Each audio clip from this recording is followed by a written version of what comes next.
Bienvenidos a Contexto y Oralidad, un programa de la editorial Universidad de Nariño en convenio con el Centro de Comunicaciones de nuestra alma mater. En la emisión del día de hoy queremos resaltar a nuestros autores de la Universidad de Nariño, por eso hemos traído al doctor Víctor Hugo Duque Ramírez, que nos va a hablar de su libro. Bienvenido, Víctor Hugo. Gracias por la invitación.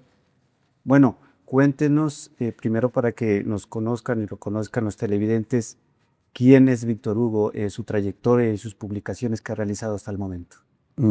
Bueno, mi nombre es Víctor Hugo Duque Ramírez. Yo soy licenciado en Ciencias Sociales e historiador de la Universidad de Caldas, magíster en Educación de la Universidad de Nariño, doctor en Historia y Estudios Humanísticos de la Universidad Pablo de Olavide en Sevilla, España, autor con ya de 4 libros, docente investigador de la universidad y del grupo de investigación de estudios humanísticos. Bueno, cuéntenos de su libro Alteridad y Violencia en Colombia. ¿Cómo nace la idea, cómo nace el propósito de construir esta recopilación histórica? El libro nace como idea de tesis doctoral. Este libro fue mi tesis doctoral en el cual pues traté de abordar la violencia, pero desde una perspectiva distinta, desde una perspectiva diferente a la que anteriormente se había hecho. De hecho, quienes evaluaron la tesis doctoral, pues cuando vieron el título de Alteridad y Violencia en Colombia, básicamente plantearon más estudios de violencia, ¿sí? Pero pronto encontraron un factor diferenciador que fue precisamente ese anclaje con la filosofía, con todo el tema de la alteridad. Entonces, pues de ahí nace esa idea de entender cómo históricamente se han construido otros radicales o alteridades radicales, es decir, enemigos, y a partir de allí cómo cada afiliación partidista, de ahí las fuentes que se utilizan en el libro, construyen estas alteridades, y al construir estas alteridades construyen también unos discursos en torno a esas alteridades y justifican las violencias. Entonces, el libro busca establecer cómo la prensa escrita en Colombia, ¿cierto?, ha tenido mucho que ver en los escenarios de guerra. En el desarrollo de sus 4 capítulos que tiene este libro, usted hace un análisis a 3 medios de comunicación del país de la época, pues de 1964 a 1970, y hace un estudio precisamente cómo se maneja el lenguaje, cómo se hace ese análisis del discurso, cómo presentan al otro en esos apartados. Pues precisamente para eso se escogieron 3 medios que tenían 3 filiaciones partidistas del momento en Colombia. Estamos en un contexto de Colombia en un momento estático e inmóvil como lo era el Frente Nacional, y se escogen 3 medios: un medio liberal por excelencia, que es El Espectador; un medio conservador o incluso ultraconservador por excelencia, que es El Colombiano; y un medio de orientación comunista, el cual es Voz Proletaria. Entonces, el momento fundante de la investigación es 1964, es decir, el nacimiento de las FARC en la infame Operación Marquetalia. Entonces, a partir de allí, yo lo que busco es los hechos de guerra, cómo los aborda cada una de estas 3 filiaciones a partir de un medio de prensa.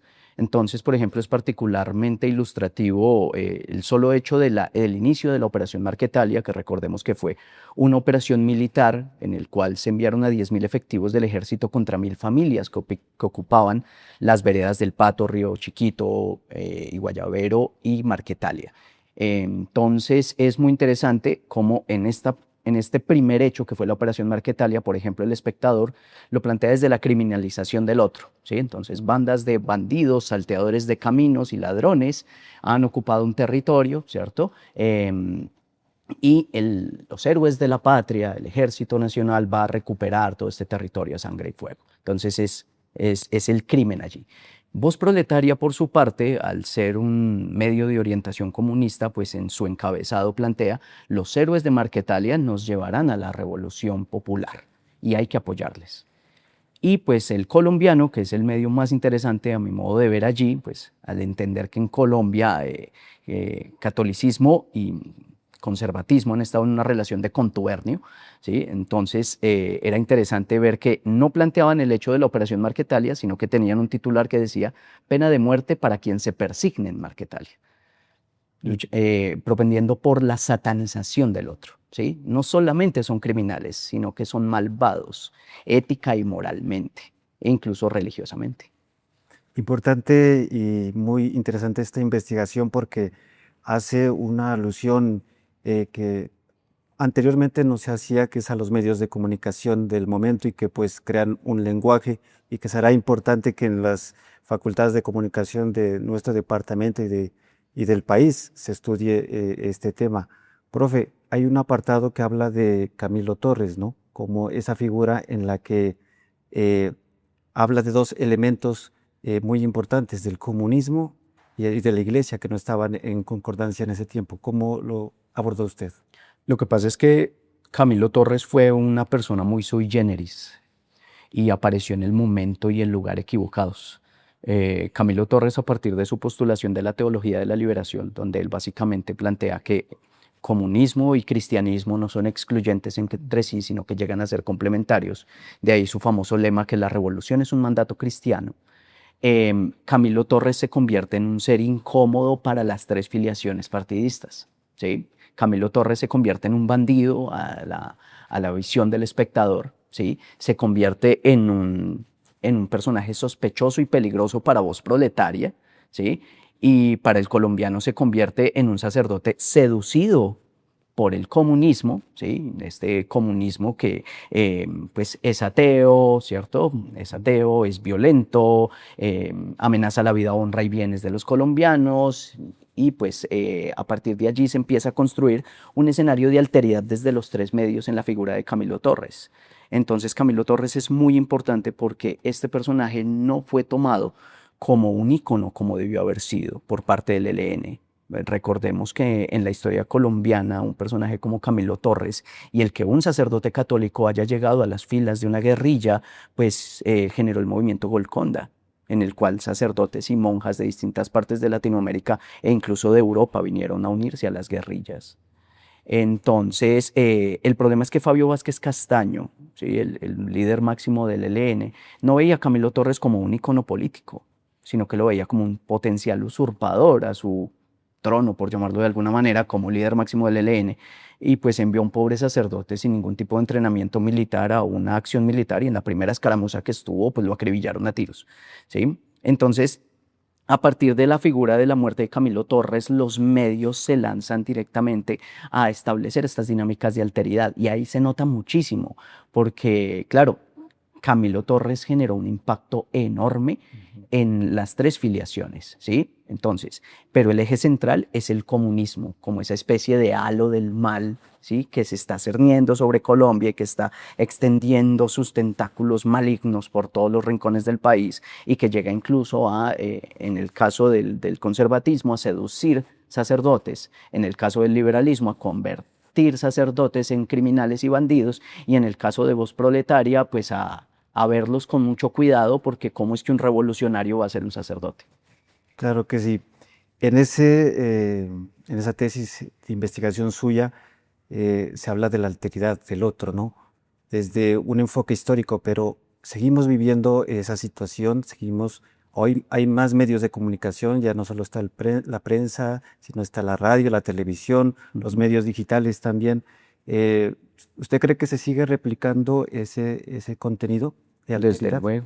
Desde luego, en 1965 hasta 1970 en Colombia se hablaba en los medios del castrocomunismo. Hoy se habla del castrochavismo, que es básicamente lo mismo. La construcción de alteridades es una lógica que, aunque se ha venido sofisticando con el tiempo, se ha mantenido. La construcción de monstruos es fundamental. ¿Sí? Construir un monstruo es importante para poder detentar la normalidad. Esto se llaman relaciones binarias. Para que exista el bueno tiene que existir el malo, para que exista el piadoso tiene que existir el pecador o la pecadora, ¿sí? Para que exista el cuerdo tiene que existir el loco. Entonces siempre se van a construir alteridades radicales, los cuales son monstruos. Y al convertir las alteridades radicales en monstruos, hay una característica que tienen los monstruos, y es que los monstruos no tienen humanidad. Y al no poseer humanidad, pues es justificable todo tipo de violencia en su contra. Sí, es lo que usted dice, ¿no? Por ejemplo, en los titulares, si se refiere, se quiere cambiar el lenguaje, porque el lenguaje es pues una herramienta, un insumo importantísimo, digamos, para el análisis del discurso. Ya no se dice lo mataron o lo asesinaron, sino lo dicen, le dieron de baja, ¿no? Entonces, son términos que ayudan, digamos, de alguna manera a camuflar ese mensaje que se quiere dar erróneamente pues de medios de comunicación que hoy en día pues tienen un poder, ¿no? Un poder, el cuarto poder de comunicación y que lastimosamente tienen directrices que buscan intereses económicos o políticos, ¿no? ¿Usted cómo ve esa situación hoy en día? Pues lo que te decía, o sea, es una lógica que se sigue repitiendo.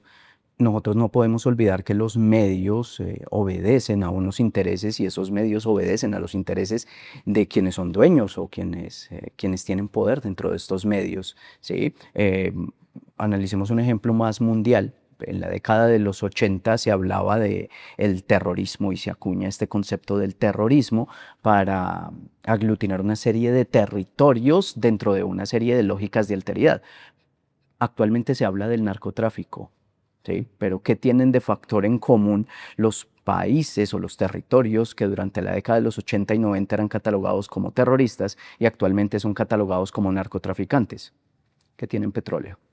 Antes era que tenían petróleo y eran musulmanes, actualmente importa solamente que tengan petróleo.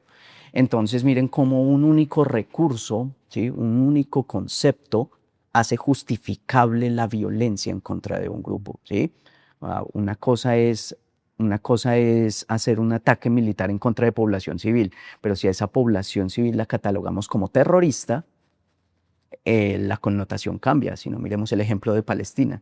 Un genocidio a partir de la consideración y la construcción de una representación social del pueblo palestino como los tentáculos de Hamás. Ya llevamos más de 700.000 personas muertas, de las cuales más del 60% son menores de 15 años. Profe, lo que le decía es que este no solo será un referente filosófico, social, sino también para las facultades de comunicación. Tiene un amplio estudio y será un antecedente interesante para seguirlo cultivando, seguirlo investigando con el paso del tiempo. Desde la parte ya más humana, más personal, usted ha manifestado que su señora madre fue una gran inspiración, fue un gran motor para terminar esta importante investigación. Bueno, pues sí, mi madre fue mi fan número uno. Siempre lo fue y hasta el último de sus días. Incluso cuando absolutamente nadie creía en mí, mamá siempre estuvo allí. 2024 fue un año horrible porque el sufrimiento y la enfermedad de mi madre fueron espantosos y todo se lo debo a mamá. Todo se lo debo a mamá, por eso el libro está dedicado a ella. Y pues también una mención especial a mi hermano César. Bueno, es el mejor hombre que conozco y pues ha sido un ejemplo a seguir durante todo este proceso. Entonces, claro, yo puedo manifestar que nunca he trabajado solo. Yo no estaría aquí sin el apoyo incondicional de la profesora Claudia Fanador Hernández. Su, su, su confianza absoluta en mis capacidades siempre fue excepcional e incluso eran superiores a mi propia confianza en mí mismo. Pues puedo decir eso, nunca trabajé solo y gracias a estas personas maravillosas es que pues me encuentro aquí en este momento. Bueno, profe, ¿cómo se proyecta usted en un futuro? ¿Quiere seguir investigando desde este enfoque de los medios de comunicación o piensa sacar otro libro para que nos cuente un poco? Pues actualmente los intereses investigativos están un poco alejados de lo que es la historiografía. Actualmente con el equipo del grupo de estudios humanísticos, del grupo de investigación, estamos trabajando en un trabajo de etnografía visual que se llama Sentipensares y Epistemologías de la Vida. donde queremos reconocer y reivindicar tres tipos de epistemologías que se encuentran aquí en el sur colombiano. Es el pensamiento andino, el pensamiento amazónico y panamazónico y el pensamiento del Pacífico sur colombiano.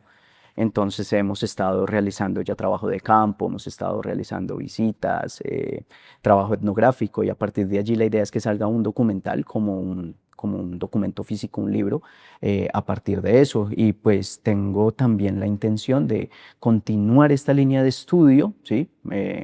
Cuando comience mis estudios postdoctorales, pero ya convertirlo como en una suerte de cartografías del terror en Colombia, ya integrando actores de la guerra como lo son el narcotráfico y el paramilitarismo. Eh, Algunos escritores y otros lectores tienen un rito con el libro, ¿no? Tienen algún tipo de rito con el libro, algunos como que lo tocan, otros lo huelen. ¿Usted tiene algún tipo de rito con los libros? Yo los libros los rayo. Yo siempre rayo los libros, desde el simple hecho de marcarlos hasta llenarlos de anotaciones por todo lado. Por eso mis compañeros y mis amigos no les gusta pedirme libros prestados, porque están llenos de rayones por todo lado. ¿Sí? Mi rito con los libros siempre es ese: rayarlos por toda parte, escribir, colocar anotaciones y todo ese tipo de cosas. Muy interesante. Y en la parte de su inspiración, cuando está escribiendo, ¿qué es lo que más le apasiona al momento de escribir o qué es lo que más le dificulta? Mm, lo que más dificulta es que pues la vida académica es muy afanada, muy larga, y pues tengamos en cuenta que yo también soy docente del magisterio. Entonces muchas veces la cuestión tiempo es complicada. Entonces estar uno de profesor de pregrado, estar de docente del magisterio, estar trabajando en investigación, tantas cosas, pues a veces limita un poco el tiempo. Em, pero yo creo que a la hora de escribir y de hacer cualquier cosa es encontrar algo que le apasione a uno. Cuando a uno le apasiona algo, pues uno encuentra el tiempo, sea como sea. Ujú. Em, Profe, ¿cuántos libros tiene al momento para que conozca los televidentes? Son 4 libros. El primero se denomina El gobierno escolar. El primer paso es El fracaso de la democracia en Colombia, que fue un libro que escribí cuando todavía era estudiante de pregrado en la Universidad de Caldas.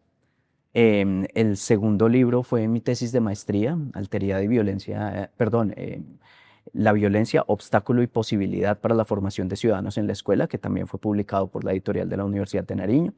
El tercer libro se llama Espiral de Conocimiento, en el cual exploramos distintas formas de educar y de hacer conocimiento en entornos propios de aquí del municipio de Pasto, que lo escribimos junto con el profesor César Villota.